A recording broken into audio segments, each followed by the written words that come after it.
हरियाणा की हर अपडेट के लिए बेल आइकन दबाएं और सब्सक्राइब करें STV हरियाणा न्यूज। त्योहारों को सभी देशवासी राष्ट्र प्रेम की भावना के साथ मनाते हैं। गणतंत्र दिवस का राष्ट्रीय पर्व भी हम पूरे उत्साह के साथ मनाते हुए अपने राष्ट्रीय ध्वज तथा संविधान के प्रति सम्मान व आस्था व्यक्त करते हैं। आज का दिन देश विदेश में रहने वाले सभी भारतीयों के लिए बहुत महत्वपूर्ण है। आज ही के दिन 71 वर्ष पहले हम भारत के लोगों ने अपने अद्वितीय संविधान को अंगीकृत, अधिनियमित और आत्मार्पित किया था। इसलिए आज हम सभी के लिए संविधान के आधारभूत जीवन मूल्यों पर गहराई से विचार करने का अवसर है।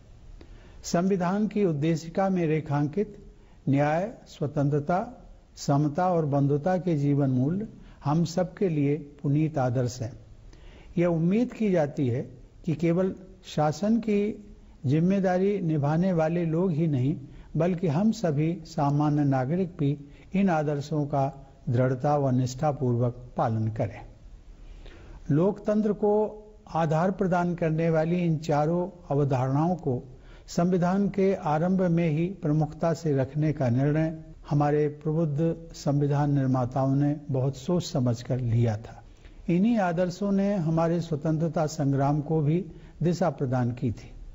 बाल गंगाधर तिलक, लाला लाजपत राय, महात्मा गांधी और सुभाष चंद्र बोस जैसे अनेक महान जननायकों और विचारकों ने हमारे स्वतंत्रता संग्राम को प्रेरित किया था। मातृभूमि के स्वर्णिम भविष्य की उनकी परिकल्पनाएं अलग अलग थी, परंतु न्याय, स्वतंत्रता, समता और बंधुता के मूल्यों ने उनके सपनों को एक सूत्र में पिरोने का काम किया। मैं सोचता हूं कि हम सबको अतीत में और भी पीछे जाकर यह जानने का प्रयास करना चाहिए कि यही मूल्य हमारे राष्ट्र निर्माताओं के लिए आदर्श क्यों बने। इसका उत्तर स्पष्ट है कि अनादिकाल से यह धरती और यहाँ की सभ्यता इन जीवन मूल्यों को संजोती रही है। न्याय, स्वतंत्रता, समता और बंधुता हमारे जीवन दर्शन के शाश्वत सिद्धांत हैं। इनका अनवरत प्रवाह हमारी सभ्यता के आरंभ से ही हम सब के जीवन को समृद्ध करता रहा है। हर नई पीढ़ी का यह दायित्व है कि समय के अनुरूप इन मूल्यों की सार्थकता स्थापित करे। हमारे स्वतंत्रता सेनानियों ने यह दायित्व अपने समय में बखूबी निभाया था। उसी प्रकार आज के संदर्भ में हमें भी उन मूल्यों को सार्थक और उपयोगी बनाना है। इन्हीं सिद्धांतों से आलोकित पथ पर हमारी विकास यात्रा को निरंतर आगे बढ़ते रहना चाहिए। मेरे प्यारे देशवासियों, इतनी विशाल आबादी वाले हमारे देश को खाद्यान्न एवं डेयरी उत्पादों में आत्मनिर्भर बनाने वाले हमारे किसान भाई बहनों का सभी देशवासी हृदय से अभिनंदन करते हैं। विपरीत प्राकृतिक परिस्थितियों, अनेक चुनौतियों और कोविड की आपदा के बावजूद हमारे किसान भाई बहनों ने कृषि उत्पादन में कोई कमी नहीं आने दी। यह कृतज्ञ देश हमारे अन्नदाता किसानों के कल्याण के लिए पूर्णतया प्रतिबद्ध है। जिस प्रकार हमारे परिश्रमी किसान देश की खाद्य सुरक्षा को सुनिश्चित करने में सफल रहे हैं, उसी तरह हमारी सेनाओं के बहादुर जवान कठोरतम परिस्थितियों में देश की सीमाओं की सुरक्षा करते रहे हैं।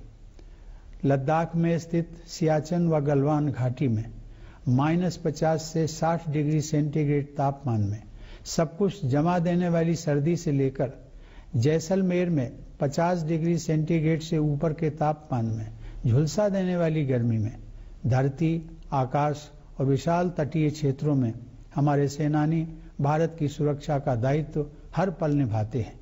हमारे सैनिकों की बहादुरी, देश प्रेम और बलिदान पर हम सभी देशवासियों को गर्व है।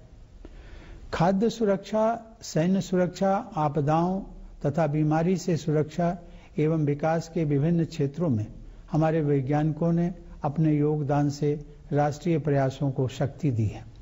अंतरिक्ष से लेकर खेत खलिहानों तक, शिक्षण संस्थानों से लेकर अस्पतालों तक वैज्ञानिक समुदाय ने हमारे जीवन और कामकाज को बेहतर बनाया है।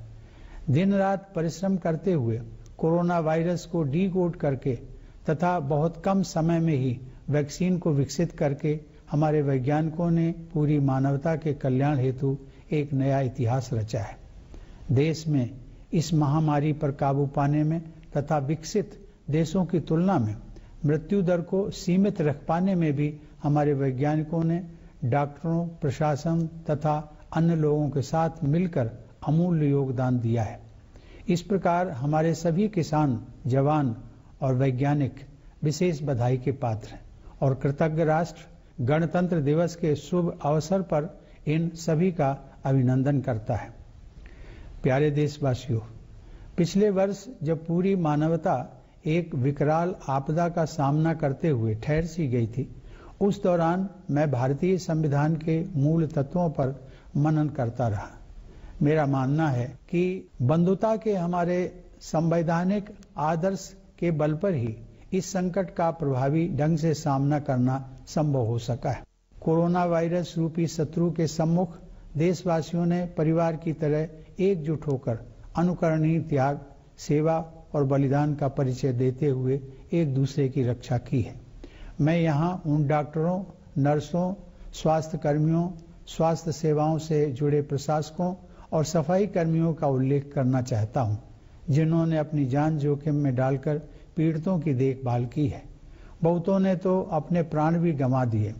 इनके साथ साथ इस महामारी ने देश के लगभग 1.5 लाख नागरिकों को अपनी चपेट में ले लिया। उन सभी के शोक संतप्त परिवारों के प्रति मैं अपनी संवेदना प्रकट करता हूँ।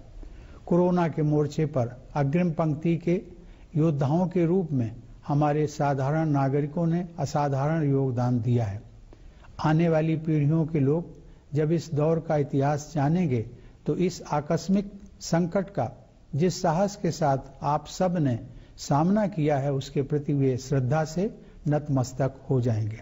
भारत की घनी आबादी, सांस्कृतिक परंपराओं की विविधता तथा प्राकृतिक व भौगोलिक चुनौतियों के कारण कोविड से बचाव के उपाय करना हम सब के लिए कहीं अधिक चुनौती भरा काम था। चुनौतियों के बावजूद इस वायरस के प्रकोप पर काबू पाने में हम काफी हद तक सफल रहे हैं। इस गंभीर आपदा के बावजूद हमने अनेक क्षेत्रों में अपनी गतिविधियों को सफलतापूर्वक आगे बढ़ाया है। इस महामारी के कारण हमारे बच्चों और युवा पीढ़ी की शिक्षा प्रक्रिया के बाधित होने का खतरा पैदा हो गया था, लेकिन हमारे संस्थानों और शिक्षकों ने नई टेक्नोलॉजी को शीघ्रता से अपनाकर यह सुनिश्चित किया कि विद्यार्थियों की शिक्षा निरंतर चलती रहे। बिहार जैसी घनी आबादी वाले राज्य तथा जम्मू कश्मीर व लद्दाख जैसे दुर्गम व चुनौती भरे क्षेत्रों में स्वतंत्र, निष्पक्ष और सुरक्षित चुनाव संपन्न कराना हमारे लोकतंत्र एवं चुनाव आयोग की सराहनीय उपलब्धि रही है। टेक्नोलॉजी की सहायता से न्यायपालिका ने न्याय उपलब्ध कराने की प्रक्रिया जारी रखी। ऐसी उपलब्धियों की सूची बहुत बड़ी है। आर्थिक गतिविधियों को शुरू करने के लिए अनलॉकिंग की प्रक्रिया को सावधानी के साथ चरणबद्ध तरीके से लागू किया गया। यह तरीका कारगर सिद्ध हुआ तथा अर्थव्यवस्था में फिर से मजबूती के संकेत दिखाई देने लगे। हाल ही में दर्ज की गई जीएसटी की रिकॉर्ड वृद्धि और विदेशी निवेश के लिए आकर्षक अर्थव्यवस्था के रूप में भारत का उभरना तेजी से हो रही हमारी इकोनॉमिक रिकवरी के सूचक हैं। सरकार ने मध्यम और लघु उद्योगों को प्रोत्साहित किया है। आसान ऋण प्रदान करके उद्यमशीलता को बढ़ावा दिया है और व्यापार में इनोवेशन को प्रेरित करने के लिए अनेक कदम उठाए हैं। मेरे प्यारे देशवासियों, विगत वर्ष की विपरीत परिस्थितियों ने हमारे उन संस्कारों को जगाया है जो हम लोगों के हृदय में सदा से विद्यमान रहे हैं। समय की मांग के अनुरूप हमारे देशवासियों ने हर क्षेत्र में अपनी क्षमताओं का प्रदर्शन किया और खुद से पहले दूसरों के हित को प्राथमिकता दी। समस्त मानवता के लिए सहानुभूति, सेवा और बंधुता की इन गहरी भावनाओं ने ही हजारों वर्षों से हमें एकजुट बनाए रखा है। हम भारतवासी मानवता के लिए जीते भी हैं और मरते भी हैं। इसी भारतीय आदर्श को महान कवि मैथिली शरण गुप्त ने इन शब्दों में व्यक्त किया है। उसी उदार की सदा सजीव कीर्ति कूजती, तथा उसी उदार को समस्त सृष्टि पूजती, अखंड आत्मभाव जो असीम विश्व में भरे, वही मनुष्य है कि जो मनुष्य के लिए मरे। मुझे विश्वास है कि मानव मात्र के लिए असीम प्रेम और बलिदान की यह भावना हमारे देश को उन्नति के शिखर तक ले जाएगी। मेरे विचार में सन 2020 को सीख देने वाला वर्ष मानना चाहिए। पिछले वर्ष के दौरान प्रकृति ने बहुत कम समय में ही अपना स्वच्छ और निर्मल स्वरूप फिर से प्राप्त कर लिया था। ऐसा साफ सुथरा प्राकृतिक सौंदर्य बहुत समय के बाद देखने को मिला। इस प्रकार प्रकृति ने यह स्पष्ट संदेश दिया कि छोटे छोटे प्रयास केवल मजबूरी नहीं बल्कि बड़े प्रयासों के पूरक होते हैं। मुझे विश्वास है कि भविष्य में इस तरह की महामारियों के खतरे को कम करने के उद्देश्य से जलवायु परिवर्तन के मुद्दे को विश्व स्तर पर प्राथमिकता दी जाएगी। मेरे प्यारे देशवासियों, आपदा को अवसर में बदलते हुए प्रधानमंत्री ने आत्मनिर्भर भारत अभियान का आह्वान किया। हमारा जीवंत लोकतंत्र, हमारे कर्मठ व प्रतिभावान देशवासी, विशेषकर हमारी युवा आबादी आत्मनिर्भर भारत के निर्माण के हमारे प्रयासों को ऊर्जा प्रदान कर रहे हैं। वस्तुओं और सेवाओं के लिए हमारे देशवासियों की मांग को पूरा करने के घरेलू प्रयासों द्वारा तथा इन प्रयासों में आधुनिक टेक्नोलॉजी के प्रयोग से भी इस अभियान को शक्ति मिल रही है। इस अभियान के तहत माइक्रो, स्मॉल और मीडियम एंटरप्राइजेस को बढ़ावा देकर तथा स्टार्टअप इकोसिस्टम को और अधिक मजबूत बनाकर आर्थिक विकास के साथ साथ रोजगार उत्पन्न करने के भी कदम उठाए गए हैं। आत्मनिर्भर भारत अभियान एक जन आंदोलन का रूप ले रहा है। यह अभियान हमारे उन राष्ट्रीय संकल्पों को पूरा करने में भी सहायक होगा जिन्हें हमने नए भारत की परिकल्पना के तहत देश की आजादी के 75वें वर्ष तक यानी सन 2022 तक हासिल करने का लक्ष्य रखा है। हर परिवार को बुनियादी सुविधाओं से युक्त पक्का मकान दिलाने से लेकर किसानों की आय को दोगुना करने तक ऐसे महत्वपूर्ण लक्ष्यों की तरफ बढ़ते हुए हम अपनी आजादी की 75वीं वर्षगांठ के ऐतिहासिक पड़ाव तक पहुंचेंगे। नए भारत के समावेशी समाज का निर्माण करने के लिए हम शिक्षा, स्वास्थ्य, पोषाहार, वंचित वर्गों के उत्थान और महिलाओं के कल्याण पर विशेष बल दे रहे हैं। हमारी यह मान्यता है कि विपरीत परिस्थितियों से कोई न कोई सीख मिलती है। उनका सामना करने से हमारी शक्ति व आत्मविश्वास में वृद्धि होती है। इस आत्मविश्वास के साथ भारत ने कई क्षेत्रों में बड़े कदम उठाए हैं। पूरी गति से आगे बढ़ रहे हमारे आर्थिक सुधारों के पूरक के रूप में नए कानून बनाकर कृषि और श्रम के क्षेत्रों में ऐसे सुधार किए गए हैं जो लंबे समय से अपेक्षित थे। आरंभ में इन सुधारों के विषय में आशंकाएं उत्पन्न हो सकती हैं, परंतु इसमें कोई संदेह नहीं है कि किसानों के हित के लिए सरकार पूरी तरह समर्पित है। सुधारों के संबंध में शिक्षा के क्षेत्र में किए गए व्यापक सुधार उल्लेखनीय है। ये सुधार भी लंबे समय से अपेक्षित थे। ये भी कृषि एवं श्रम सुधारों के समान ही महत्वपूर्ण है, लेकिन कहीं अधिक बड़ी संख्या में लोगों के जीवन को सीधे प्रभावित करने वाले हैं। 2020 में घोषित राष्ट्रीय शिक्षा नीति में प्रौद्योगिकी के साथ साथ परंपरा पर भी जोर दिया गया।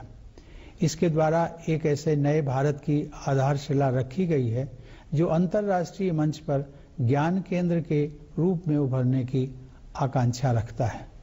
नई शिक्षा प्रणाली विद्यार्थियों की आंतरिक प्रतिभा को विकसित करेगी और उन्हें जीवन की चुनौतियों का सामना करने में सक्षम बनाएगी।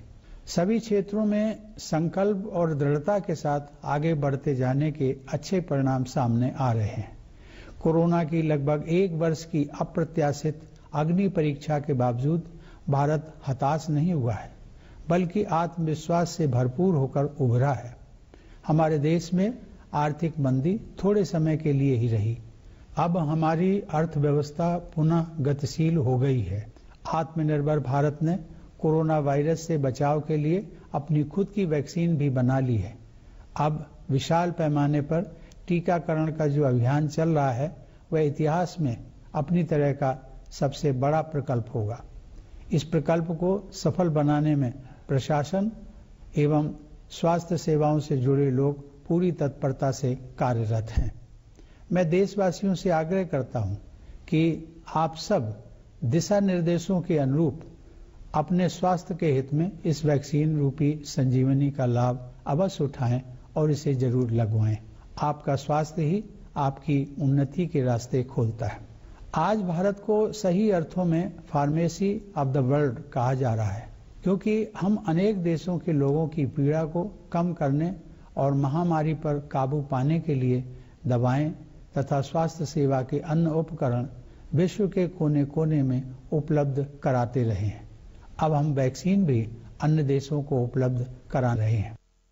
मेरे प्यारे देशवासियों, पिछले साल कई मोर्चों पर अनेक चुनौतियां हमारे सामने आई। हमें अपनी सीमाओं पर विस्तारवादी गतिविधियों का सामना करना पड़ा, लेकिन हमारे बहादुर सैनिकों ने उन्हें नाकाम कर दिया। ऐसा करते हुए हमारे 20 जवान वीरगति को प्राप्त हो गए। सभी देशवासी उन अमर जवानों के प्रति कृतज्ञ हैं। हालांकि हम शांति के लिए अपनी प्रतिबद्धता पर अटल हैं, फिर भी हमारी थल सेना, वायुसेना और नौसेना हमारी सुरक्षा के विरुद्ध किसी भी दुस्साहस को विफल करने के लिए पूरी तैयारी के साथ तैनात हैं। प्रत्येक परिस्थिति में अपने राष्ट्रीय हितों की रक्षा करने के लिए हम पूरी तरह सक्षम हैं। भारत के सुदृढ़ और सिद्धांत परक रवैये के विषय में अंतर्राष्ट्रीय समुदाय भली भांति अवगत है। भारत प्रगति के पथ पर आगे बढ़ते हुए विश्व समुदाय में अपना समुचित स्थान बना रहा है। पिछले कुछ वर्षों में भारत का प्रभाव क्षेत्र और अधिक विस्तृत हुआ है तथा इसमें विश्व के व्यापक क्षेत्र शामिल हुए हैं। जिस असाधारण समर्थन के साथ इस वर्ष भारत ने अस्थायी सदस्य के रूप में सुरक्षा परिषद में प्रवेश किया है, वह इस बढ़ते प्रभाव का सूचक है। विश्व स्तर पर राजनेताओं के साथ हमारे संबंधों की गहराई कई गुना बढ़ी है। अपने जीवंत लोकतंत्र के बल पर भारत ने एक जिम्मेदार और विश्वसनीय राष्ट्र के रूप में अपनी साख बढ़ाई है। इस संदर्भ में यह हम सबके हित में है कि हम अपने संविधान में निहित आदर्शों को सूत्रवाक्य की तरह सदैव याद रखें। मैंने यह पहले भी कहा है और मैं आज पुनः इस बात को दोहराऊंगा कि राष्ट्रपिता महात्मा गांधी के जीवन और विचारों पर मनन करना हमारी दिनचर्या का हिस्सा होना चाहिए। हमें हर संभव प्रयास करना है कि समाज का एक भी सदस्य दुखी या अभावग्रस्त न रह जाए।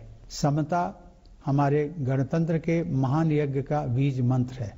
सामाजिक समता का आदर्श प्रत्येक व्यक्ति की गरिमा सुनिश्चित करता है, जिसमें हमारे ग्रामवासी, महिलाएं, अनुसूचित जाति व जनजाति सहित अपेक्षाकृत कमजोर वर्गों के लोग, दिव्यांगजन और वयोवृद्ध सभी शामिल हैं।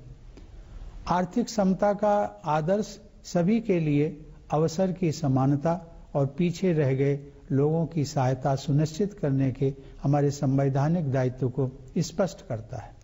सहानुभूति की भावना परोपकार के कार्यों से ही और अधिक मजबूत होती है। आपसी भाईचारे का नैतिक आदर्श ही हमारे पथ प्रदर्शक के रूप में हमारी भावी सामूहिक यात्रा का मार्ग प्रशस्त करेगा।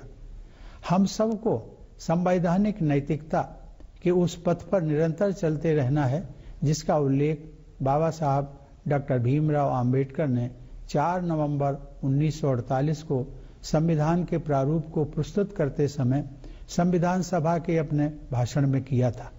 उन्होंने स्पष्ट किया था कि संवैधानिक नैतिकता का अर्थ है संविधान में निहित मूल्यों को सर्वोपरि मानना। मेरे प्यारे देशवासियों, हमारे गणतंत्र की स्थापना का उत्सव मनाने के इस अवसर पर मेरा ध्यान विदेशों में बसे अपने भाई बहनों की तरफ भी जा रहा है। प्रवासी भारतीय हमारे देश का गौरव हैं। दूसरे देशों में बसे भारतीयों ने विभिन्न क्षेत्रों में कामयाबी हासिल की है। उनमें से कुछ लोग राजनैतिक नेतृत्व के उच्च स्तर तक पहुंचे हैं और अनेक लोग विज्ञान, कला, शिक्षा, समाज सेवा और व्यापार के क्षेत्रों में बहुमूल्य योगदान कर रहे हैं। आप सभी प्रवासी भारतीय अपनी वर्तमान कर्म भूमि का भी गौरव बढ़ा रहे हैं। आप सबके पूर्वजों की भूमि भारत से मैं आपको गणतंत्र दिवस की हार्दिक शुभकामनाएं देता हूं। हमारे सशस्त्र बलों, अर्धसैनिक बलों और पुलिस के जवान प्रायः अपने परिवारजन से दूर रहते हुए त्योहार मनाते हैं। उन सभी जवानों को मैं विशेष बधाई देता हूं। मैं एक बार फिर आप सभी देशवासियों को गणतंत्र दिवस की शुभकामनाएं देता हूं। धन्यवाद। जय हिंद।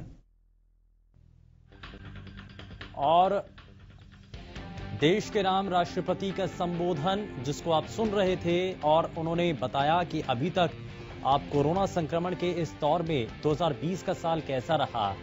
कई चुनौतियां रही देश के सामने, लेकिन उन सब चुनौतियों को स्वीकार करते हुए भारत ने एक नए स्तर पर अपना स्थान बनाया है। वैज्ञानिकों ने जीवन बेहतर बनाया और 2020 का जिक्र करते उन्होंने कहा कि कोरोना वॉरियर्स को इस दौरान उन्होंने सलाम किया। वहीं उन्होंने कहा कि देश की आर्थिकी को बेहतर बनाने के लिए भी इस पर कदम उठाए गए। हालांकि संक्रमण के इस दौर में बहुत हद तक नुकसान देश की आर्थिकी को हुआ है, लेकिन किसानों के हित के लिए ये नए कानून बनाए गए हैं। इस बात का भी जिक्र यहां देश के महामहिम राष्ट्रपति के द्वारा था। उनका जिस तरीके का जज्बा था, ये सभी चीजें यहां पर जरूर बताई गई। कोरोना का टीका बनाना ये एक बड़ी उपलब्धि है। कोरोना काल में किसान भाइयों ने कृषि में कमी नहीं आने दी और कृषि क्षेत्र को उन्नत ही बनाया है, और यही एक बड़ा आधार रहा कि हमारे इस संक्रमण के दौर में भी भारत की जो आर्थिकी टिकी रही वो किसानों के बलबूते ही टिकी रही।